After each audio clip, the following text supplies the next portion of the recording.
Golf's no different from hockey. Requires talent, self-discipline. Golf requires goofy pants and a fat ass. You should talk to my neighbor, the accountant, probably a great golfer, huge ass. How do you measure yourself with other golfers? By height. It's a very, very special honor. I'm Paula Creamer, and you're listening. Well, we're waiting. Hi, this is Martin Cove, a.k.a. John Kreese from Cobra Kai, and you're listening to Quiet Please. Let the word go out from here across the land. Let Daddy Noonan approve. Hi, boys. Nice day for golf, ain't it? Quiet, please. Oh, you got secrets, eh? Hey, this is Shooter McGavin. You're listening to the... Hey, you guys. Hey, we're trying to have a podcast over here. Indeed, we are. Welcome once again to Quiet Please, the golf podcast, where we talk amongst our panel of industry insiders on introducing you to the men, ladies, the trends of the game, all shaping the golf world. And we've got a good show tonight. Introducing to my left, actually, let me go to the right here. Bobby Baldessari, Reimagine Golf, our resident historian. It's a Boston show tonight. And also our prettiest podcaster is back, Christian Nazamus. What's up, boys? The ever-present one, Mr. Andy Hydorn. Happy to be here this evening. And always happy to have you, Andy. Thank you. And a special guest panelist. We've had him on the show before, but it's always an honor to Gary Young, Senior VP of Rules and Competitions, PGA Tour. Golf clap, everybody. Thank you for having me tonight, guys.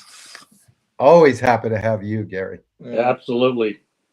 All right, so Andy, I don't want to earmark an entire show for you because obviously we have Gary here and we got a lot of good Q&A, but this is right. The first story I've got is right up your alley because I know you surf social media all the time with golf views, golf channels, and so forth. Recent report says that the number of viewership on YouTube golf exceeds major competitions nowadays. What say you, sir? Yeah, I just wonder how that is an apples to apples comparison, you know? I think in general, there's a lot of people that waste, and I say waste loosely, but spend a lot of time surfing YouTube for content. And there's a lot of really good golf content on there. I think if you compared it to the few times a year where there's a major, you may get overall more numbers on YouTube, but I think majors still, serve a more compelling argument over YouTube golf. It's my opinion anyway. Christian, I know you like to surf it also, being our resident Gen Zer here, so speak some truth.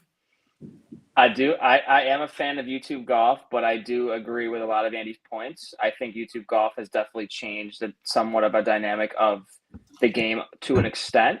I think that a lot of players now across the world are starting to utilize it more. I mean, look at Bryson. We all know Bryson's YouTube channel, right? But I think he definitely has helped it navigate to an area where it is now. But again, like Andy alluded to, it's like you're not going to have, major championships are what golf's all about. Obviously, it's what players play to play. Like, that's what they play to win.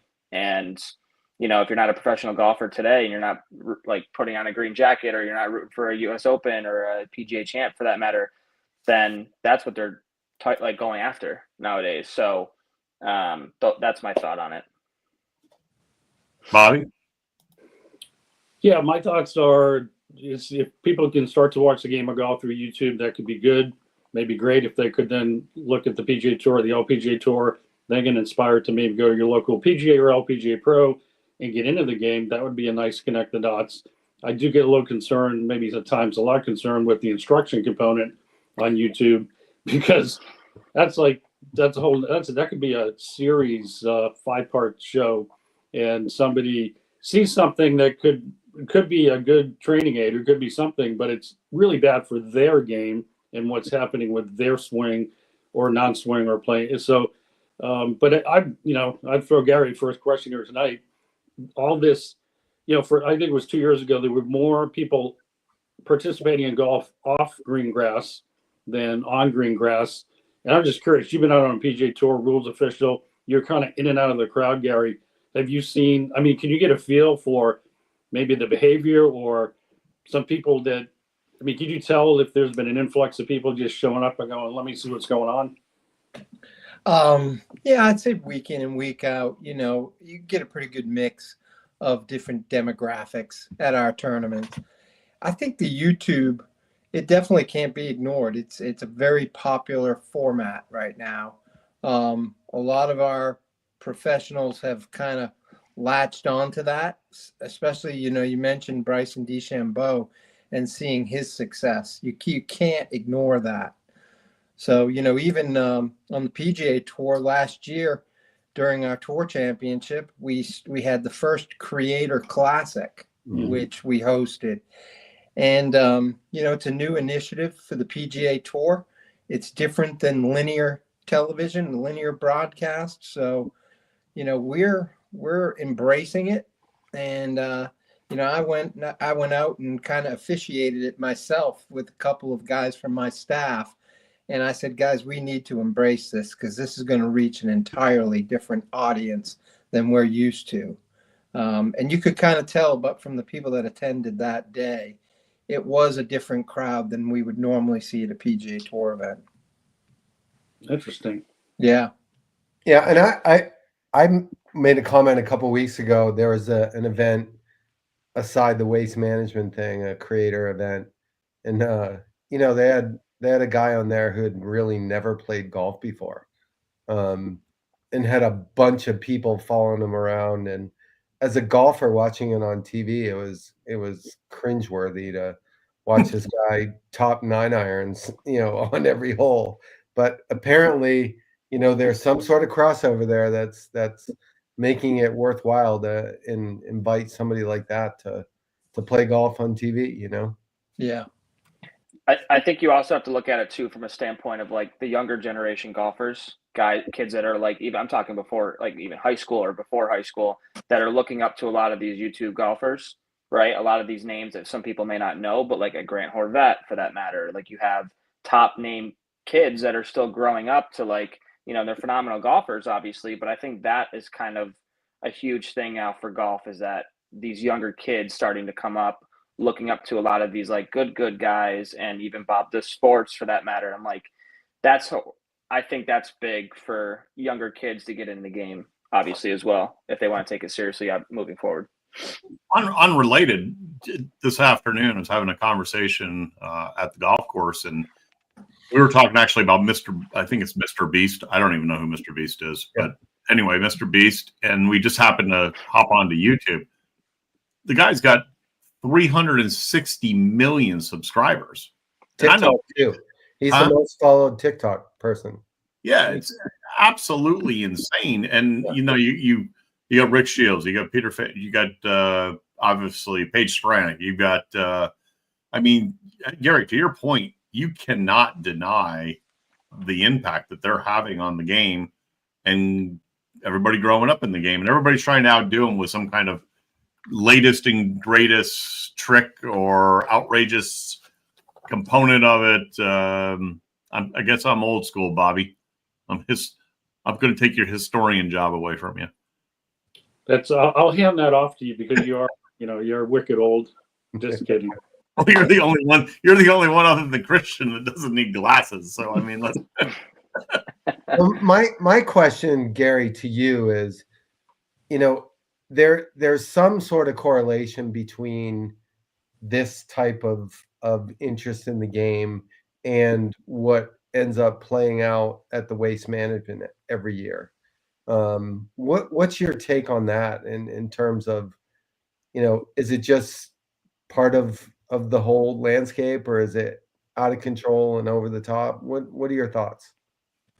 I don't think so. I think, the WM Phoenix Open is sort of a one-off, and certainly don't know if that's the environment we would want every week on the PGA Tour, but it's nice to see an event with that type of energy and that the players are willing to embrace that for a week each year, you have to go into that tournament with a certain mindset.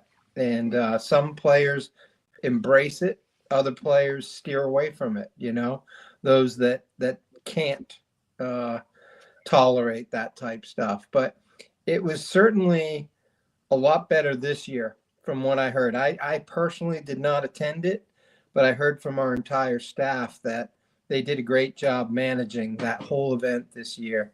And, they made some changes to security, to access, to ticketing that played out pretty well. But yeah, it's a different crowd. It's a younger crowd. And I think that's, it's exciting. It makes our product look exciting. So why not embrace that? We're starting this fan forward initiative right now with the tour, and it starts with the fan first. And we've surveyed over 50,000 fans to get their feedback on what they like and what they don't like about the PGA Tour. And it's been a great project. We're really just in the infancy of it right now, but we're going to be experimenting with some things that, I never thought we'd be doing, but we are doing it, and I think it's the right thing for the company going forward. Did Sergio take that survey about all the things he doesn't like about the No comment. Yeah. Well, hey, Andy, I mean, you've talked about this a lot. You surf in that community, if you will. It's not just about the trick shots, the dude perfects, it's also about swing analysis. When you're getting people that are reviewing swings, 10 million views on a swing analysis breakdown, I mean, it's revolutionizing the game. Yeah, and look, good and bad. For sure. To Bobby's point, like that's some of the most comical stuff out there is some of the swing analysis that goes on, and the liberties that regular Joes take in analyzing each other's golf swings is so funny to watch, right? But I think that's a big part of this too. I think the whole, do it yourself golf game, you can get all the information you need. I think there's a player on the PGA Tour, Sung Kang, maybe one of the guys basically never had a lesson, learned golf on YouTube. I think it was Sung Kang, and had just like a perfect golf swing, and the opportunities out there for people to search that stuff out and kind of go autopilot on that stuff. So Bobby, no longer is Hogan's adage that it's in the dirt. It's now online. What a great line. That's brilliant. As you were saying that, it just clicked in. It's like, it is brilliant. One of the best instruction things I ever saw was probably 20 years ago, Gary on Inside the PGA Tour, that show, and Vijay Singh did a bunker shot, and it was, he's a brilliant player, dubbed 2-3 major championships, but he just got in a bunker, he got settled, he goes, just want to get settled, just kind of want to do this, you just want to swing like this, and he holds it. And I thought that was such talent, but he didn't say one thing to help anybody. It was just, I remember watching that thing. But hey, real quick, Gary, on that survey, was anything come up about pace of play? Because that's been a hot topic lately. And then the aim point thing and that static photo with the LPGA player. Yeah, there's no doubt about it. It's definitely in the top probably 3 responses that we got about things that turn people off is just slow play in general. And, when we talk about slow play, I don't think anyone has any idea how long it takes for them to play a round of golf. I think what they're commenting on is those moments that they see play out on either their streaming or they're seeing it on television. And, that player who's doing aim point, as you mentioned, or he's just got a very long routine.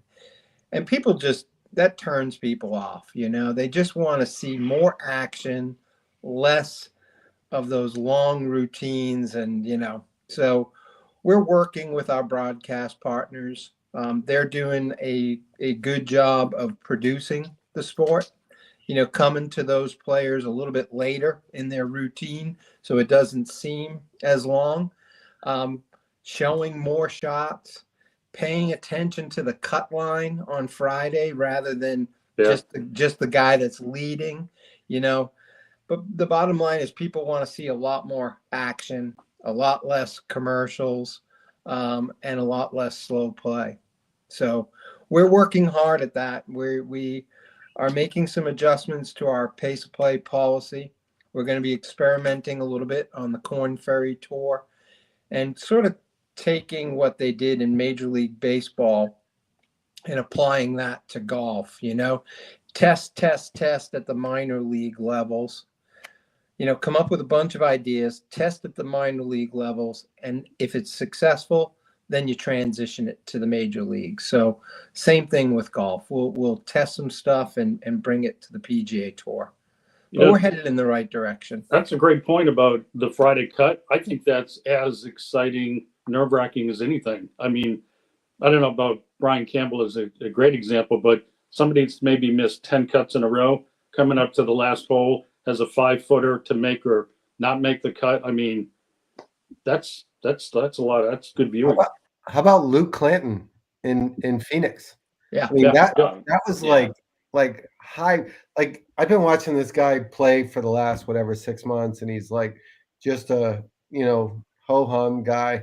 You could see it on his face those last few holes where he needed to make that cut because it was very impactful for him. So kudos to you guys, Gary, for recognizing that and working that, because I think those stories are all compelling to watch. Yeah. No, I was just going to say, and the name escapes me, but there was someone who just lit up social media.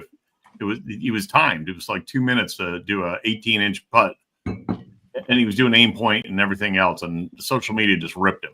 Yeah, and that got out there. He's a heck of a nice young man, and he realizes that he's a very analytical player, and that routine was just way too long.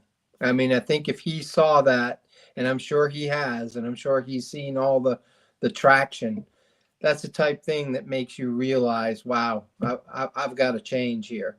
And we're just at a point in time right now where we need the players to embrace this. It became a real hot topic during the week of the AT&T Pebble Beach Pro-Am. And I had to do couple of press conferences about it, and that's never a good thing if I'm out there talking about pace of play, but it had become such a serious issue. And I think that week was when the players just finally realized we better take this on ourselves here, or something's going to happen that we really don't want to happen to our sport. There was so much talk, especially following TGL, about a shot clock and the success of the shot clock. Well, that's great at TGL, but that doesn't really translate to the golf course if you really think about the logistics of it. But something's got to change, and these guys now they're becoming owners of their own association. They're starting to develop an owner mentality, which is great, and they're taking ownership. The last 3 weeks, our times have been fantastic, but there are always those individual cases where someone like Aaron on that video, his group was probably right in position with the group ahead, and he just took forever on that one. We have to have a mechanism to quite honestly, punish a player when that happens. We've got to get that mechanism in place. I think, though, what you said is really interesting, and I've thought about this a little bit in the sense that if the broadcast teams and partners start to understand who it is that they're working with and know that this guy generally takes 50 seconds to hit a shot, this guy takes 30, because the general audience is never going to really notice that unless they hooked on too early to somebody, right? Correct. That's the only time they're ever going to notice. I'll say this other thing too about pace of play and about more action. I watched a couple of minutes of the early live broadcasts, and they were like rifling shot after shot after shot. I don't want that either, because I want to listen to, the color people and the people talking on TV to set the scenario. Like there's a happy medium between, too much and not enough action for me. That's an excellent point. The storytelling is really important, especially, you mentioned Luke Clinton. There's a great example of, people aren't familiar with him. You have to have that little bit of storytelling there to kind of set the stage as well. Where'd this kid come from? What's his background? I mean, I've seen his name up near the top several weeks in a row, and you've got to have some of that mixed in. So that's a good point, Andy. All right, so here's what we got to do. Christian, I'm going to throw it to you first because he's your guy. And I'm going to also click the button right here, Andy's live golf report. But we're going to be a little brief this time because I want to save as much time this week to spend some time with some Q&A with Gary.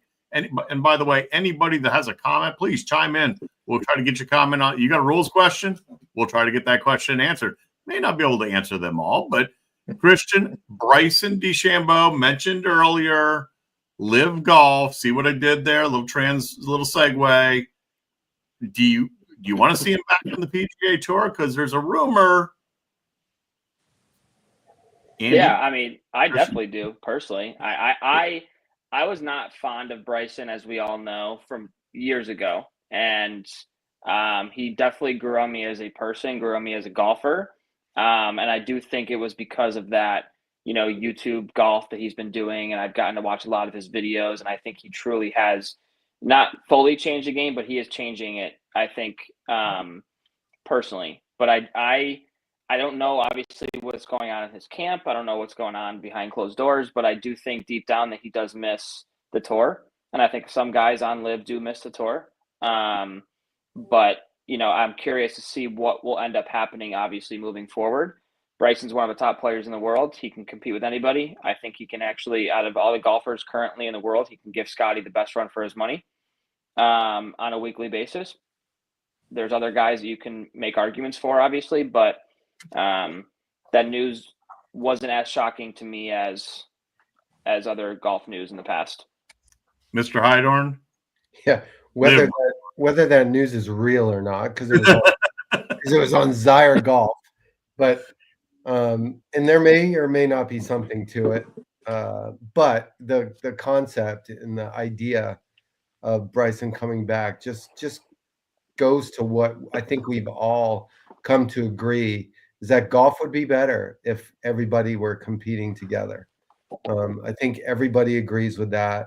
You can be angry about certain things about this side or that side, but at the end of the day, to have all those guys who are literally the best players in the world playing together, I think is what everybody would like and would make things much better for everybody. There was a meeting last week at the White House that maybe they're getting closer to putting a deal together between the Saudi Public Investment Fund and the PGA Tour, and merging the players back together so that we don't have to deal with this anymore as fans. So we've heard it before, the framework of the deal and things like that. But I would love for that to be true, that they're getting close to coming together and getting an end solution to this fragmentation of professional golf. And I think the White House was symbolic of, it's obviously its importance in the world, not just here in the States, but its importance in the world as a symbolic location for bringing Tiger, PIF, and the PGA Tour, and hopefully we do move something along. Moving along, I want to go back to our special guest panelist. We're fortunate to have Gary. Really appreciate you coming on all the time whenever you can make time in your busy schedule. And I know there's a lot of questions as to what's it like being a rules official out of the door. And what goes into your day-to-day life?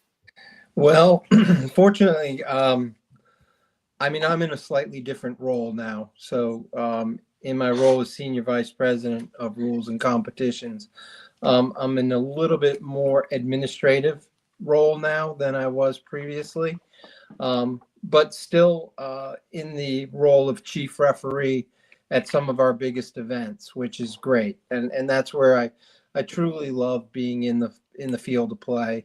I love dealing with situations as they come up and managing those situations. But it's not an easy life as a rules official. You know, it looks to some people, they hear about the travel and they think of it as being a glamorous lifestyle. It's far from being glamorous.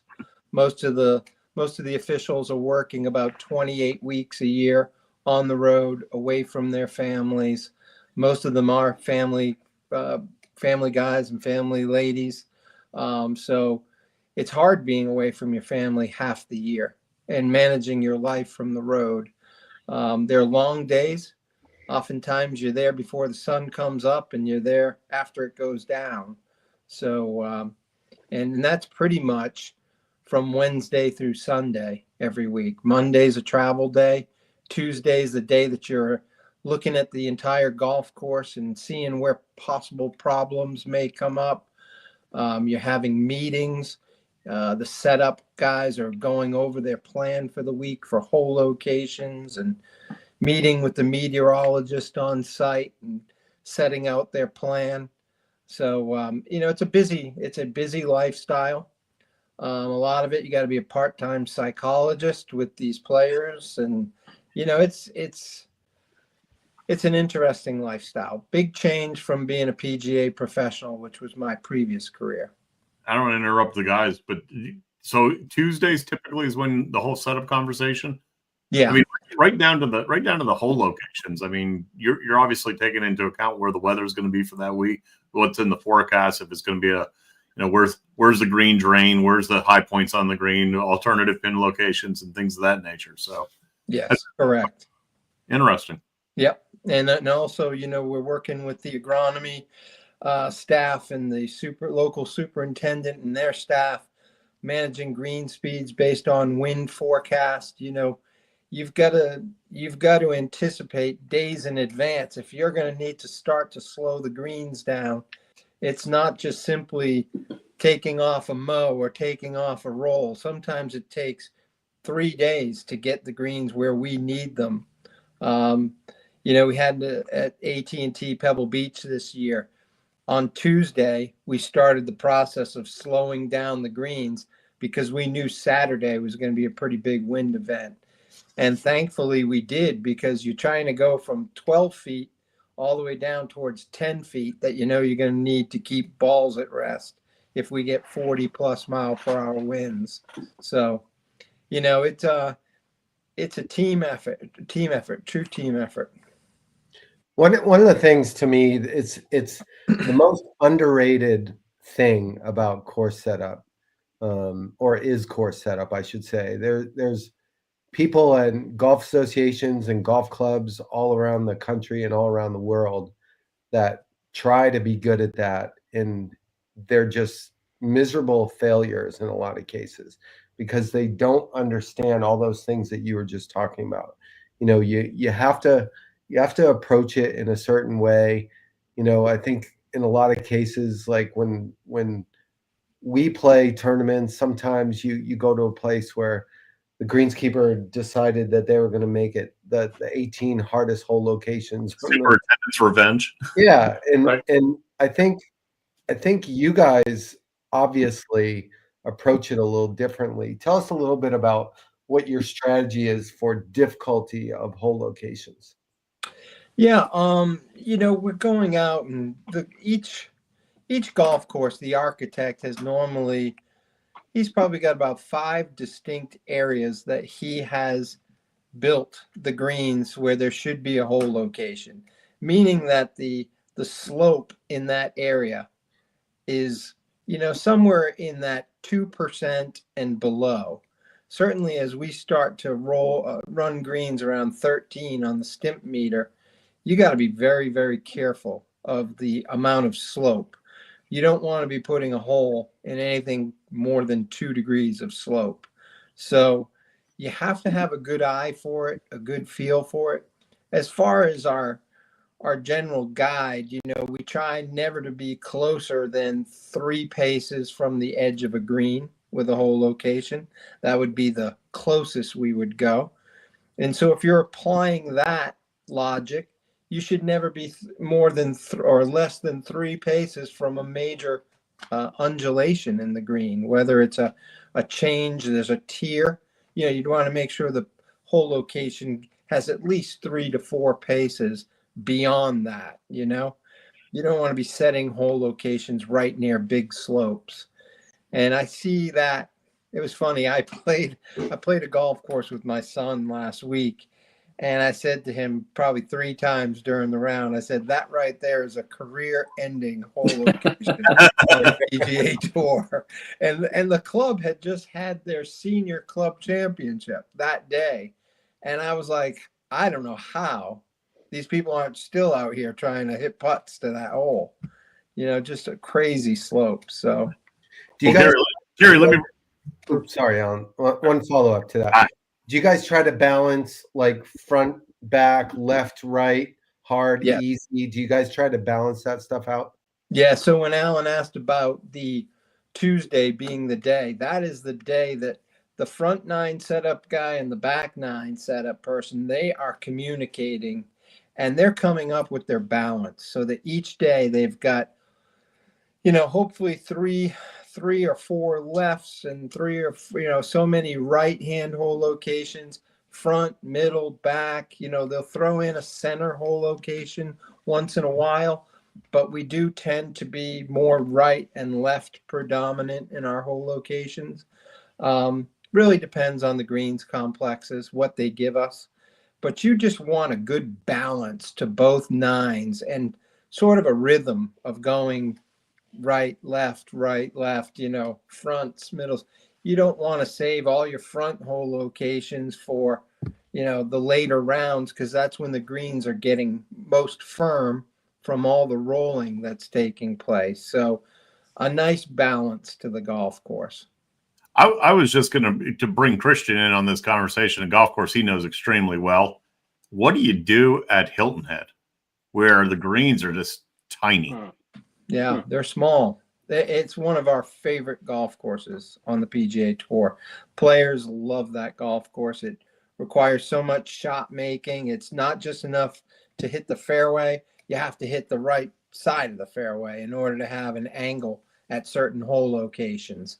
So it's great, but they are very small. So oftentimes we end up with hole locations that aren't very far from one another, but you try to get them far enough away and space them out different days. So, you know, you're sort of giving them a different look. Hey, Gary, for anybody young listening, watching, or Christian, or just if somebody said, this is so intriguing, yeah, long hours on the road, but what a fascinating type of job to be in. What is there a career path that they could look at? Yeah, it's funny. The USGA actually has a program in place. They have a referees workshop, and they host that annually for people that are serious about being referees and becoming professional referees or high-ranking amateur events. They'd like to be part of those. They actually have a training workshop for that. And a member of our staff is very involved. Stephen Cox, he's done it the last couple years where he goes out on the golf course with them. He talks a lot about different scenarios. He puts them in different situations. And then actually on Monday evening, I went there to talk to the entire group just about what we're talking about here, you know, life on the PGA Tour, and giving them a little sneak peek into what we do behind the curtains, you know, look at professional refereeing at that level. I think that's very critical. I want to go back to Hilton Head really quick because I think that golf course, I'm not being biased when I say this, but that's one of my, if not my favorite layout on tour. I've played that golf course once, but I've walked it a handful of times. And that golf course is definitely, you really have to place it off the tee. It's not just a golf course you can bomb driver off of, especially nowadays with how long the hitters are. But I think the greens in particular, like you said, they are so small, but they are so tricky sometimes to read. That layout is just absolutely beautiful. But one question outside of kind of like everyday life, but really what would you consider like your favorite part of your job that you have?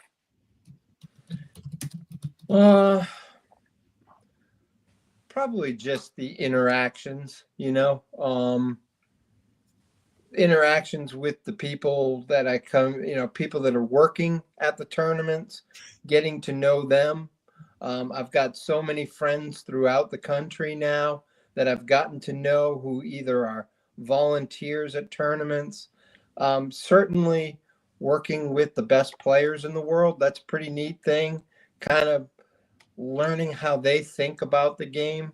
Oftentimes they will come with questions and questioning certain setups and just kind of talking things through with them and hearing how they think about the game.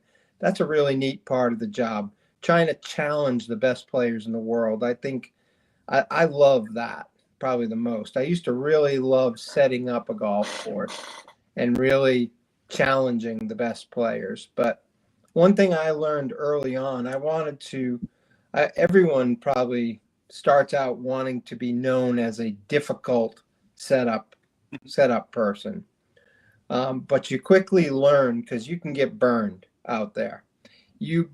We have a saying, think long, think wrong. So, if you're looking at a whole location for a while and you're thinking, is that fair? Is that slope too close?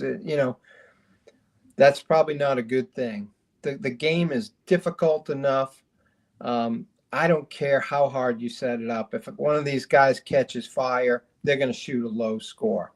But if you're not thinking out there and they see you're not thinking, they're not afraid to let you know. They'll ask who set up that 9. And they'll sometimes call, to talk to the setup person and want some answers from you. What were you thinking when you set that whole location that was downwind and you can't keep a putt anywhere near that? You better be ready to justify what your thinking was, So there's good parts of the job, and then there's some very difficult parts of the job. You got to be able to think golf very well. Bobby, that never happens with a member at a golf club. I mean, hey, I want to chime this one in because I want to give him a shout out. Hey, Max, love the content, gentlemen. Former caddy, Rich Harvest Farms, former Live Golf, right outside of Chicago. Max, appreciate you chiming in, shooting a message over. Jerry Rich. Yep. He's a legend in Chicago. Bobby, your thoughts? Oh, yes. Well, again, Gary and I go back a few years, and it's always great to have him on the show. And I just think back to when we were assistant pros in the New England PGA a couple of years ago. By the way, this segment is brought to you by the 2025 East Division champion, New England Patriots. But Mafia may say something about that. Just saying. Yeah. I saw something on Sunday that reinforces the beauty of live sports. You can't replicate live sports. You just never know what's going to happen live. And when Brian Campbell wins the Mexican tournament, just all that over, the playoff, and then he's hitting it. I mean, talk about the golf gods being kind to you, and the ball bounces back, and just watching that whole playoff, it was amazing. The emotion when his girlfriend came on, we talked about this, Andy, the PGA Tour, that's where the history happens. But that was just really, really neat to see just that whole thing play out with the playoff and the live sports. And you just can't get that anywhere else. Yeah. It was a really neat story, wasn't it? Yeah. And like you said, when he hit that tee shot, he had to be thinking, well, it's over. And what a great bounce for him. Amazing. What's that line? It's better to be lucky than good sometimes. That's true. I live by that. Well, it was interesting too. You had the longest guy in the field and the shortest guy in the field, which is just an amazing dynamic. That you got Brian Campbell out there averaging 260 yards off the tee, and he pulls off the victory, which is pretty amazing. Yeah, great. That young South African player is really something else. I think yeah. he's in it for the long haul. That's for sure. Good pedigree. I had him on DraftKings. It's the beauty of golf, though. You can hit the ball 300 yards, or you can hit it 260. It doesn't matter how you. It doesn't matter how you do it. It's just a matter of how you get the ball in the hole. So that's right. Yeah. Brian Harmon. Gary, I have another question for you. A couple years back, there was an incident in at the Players at TPC Sawgrass on the 16th hole with Daniel Berger, and I want to say it was. Who were the other two in his group? Was it Gary Woodland? No. Was it Schauffele? Nope. Sorry. Yeah, I remember that. Two I'm strikes. trying to remember who the other two players were at this point. I'm drawing a blank. So for the listeners, it'll come to me. Yeah, for the But I know listeners, where you're what at. happened was, Berger hit the ball in the water, and there was a debate as to where the ball crossed the penalty area line and where to drop, and it was a pretty significant difference.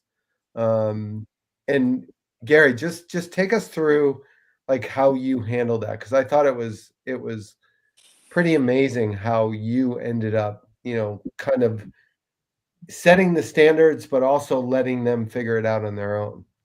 Yeah. It was funny. I arrived on the scene, and there had already been some pretty serious debate between the three of them. So you have Daniel, who's the player. He's claiming that the ball crossed the margin way up near the green. And he's saying that the ball curved, some 20 yards in the air.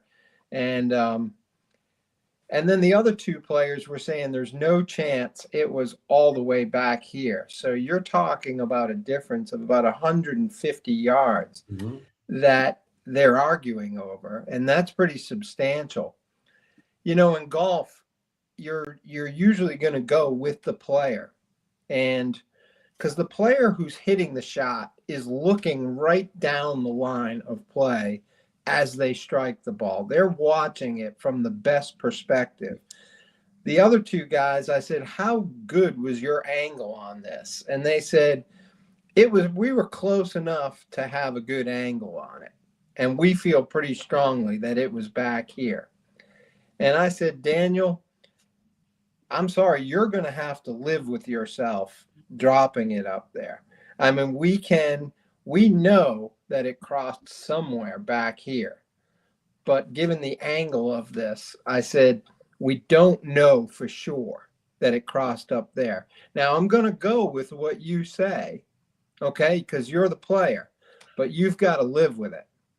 And he said, well, don't do that to me. And I said, Right. well, look, that's the way the game is. It's honor and integrity. Gotcha. I'm not questioning your honor or integrity, but I've got two different stories here. So Joel Damon and Victor Hovland were questioning. there you go. It was Victor Hovland, I know, was one of them. Yeah. And Victor. And both really stand-up guys, so all three of them. There's not one of them that I'm ever going to question their integrity or honesty.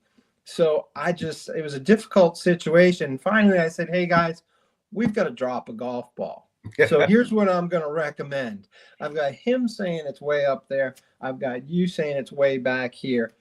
Can we all just be satisfied with a point right here as a compromise? And they all looked at each other and said, yeah, I can live with that. And Daniel just said, I don't think it's right, but if it's going to keep everyone happy, I'll do it here. Yep, and he exactly. did. And then later, I got a printout from ShotLink, who had a shot tracer on it. And we had picked the spot that was within 5 yards of where where it crossed according to shot length. So I was very happy with the outcome, but that's just one of those scenarios you get where it's tough. You know, there's some combative situations out there from time to time, but you're always going to go with what the player, because they've got to live with the results of that, you know, and if they're not being 100% honest, the golf gods will be tough on that one. It's the most abused rule in amateur tournament golf. Like people abuse that all day long. It's terrible. Yeah.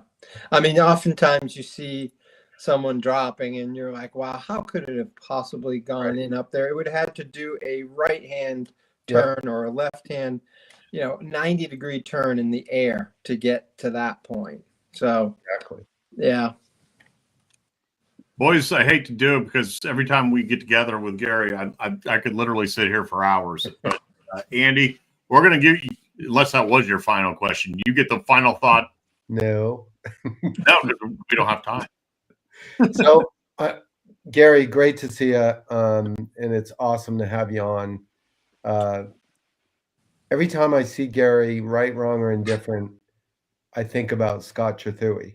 Because I met Gary and Scott together, and Scott lost his battle with the world we live in last year. Is kind of a sad situation, and just a little shout out to Scott. You know, life is tough for some people more than others. So, my last point is talk about. We didn't get a chance to talk about TGL, and I know there's a lot of talk about. We got to get more engaging players and the funny guys and this and that. And I'm starting to believe that's not really the right approach. I think you need guys to step up and engage. Don't get me wrong. But at the end of the day, the thing that matters in TGL or regular tournament golf is good golf. And the TGL stuff is way more compelling when you got good shots being hit. And I'm sorry, Kevin Kisner, but you're just not cutting it on TGL and having you be missing shots that the other guys aren't missing. I think good golf is the thing that should take precedent. Yeah, I'm really happy that TGL has come along because I think it is going to impact the younger age set, no doubt about it.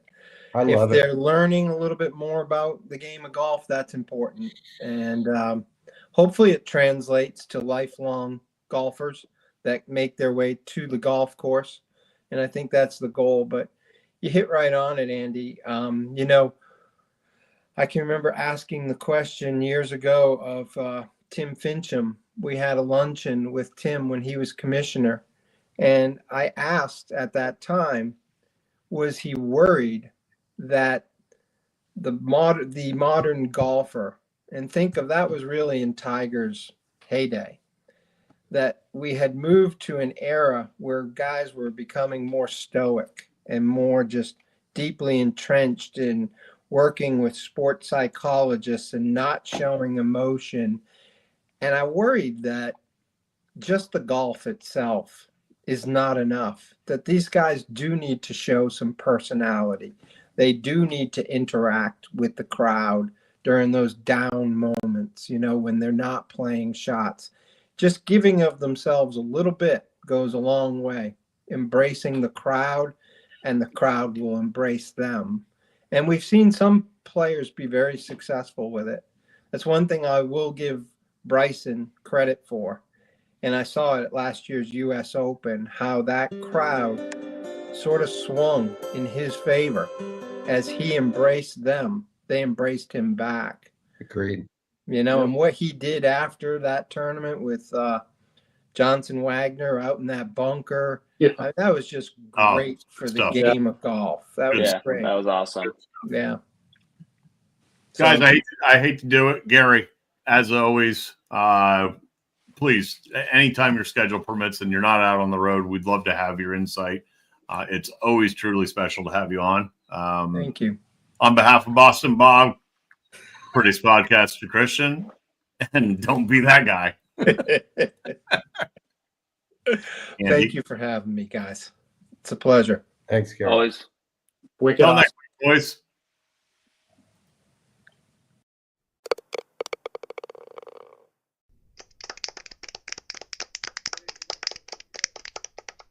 You only have one opportunity to sell your golf property. Shouldn't you partner with an expert that offers you 30 plus years of golf industry experience combined with the reach of a global leader in real estate?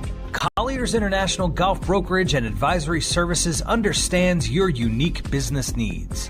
Whether it is brokerage, management, and consulting, be reassured that the market leader in the business of golf is providing you the real answers and practical solutions you deserve. Contact Golf Talk Live co-host and Colliers Golf Advisory Services member Alan Depew today at 717-554-8519. That's 717-554-8519.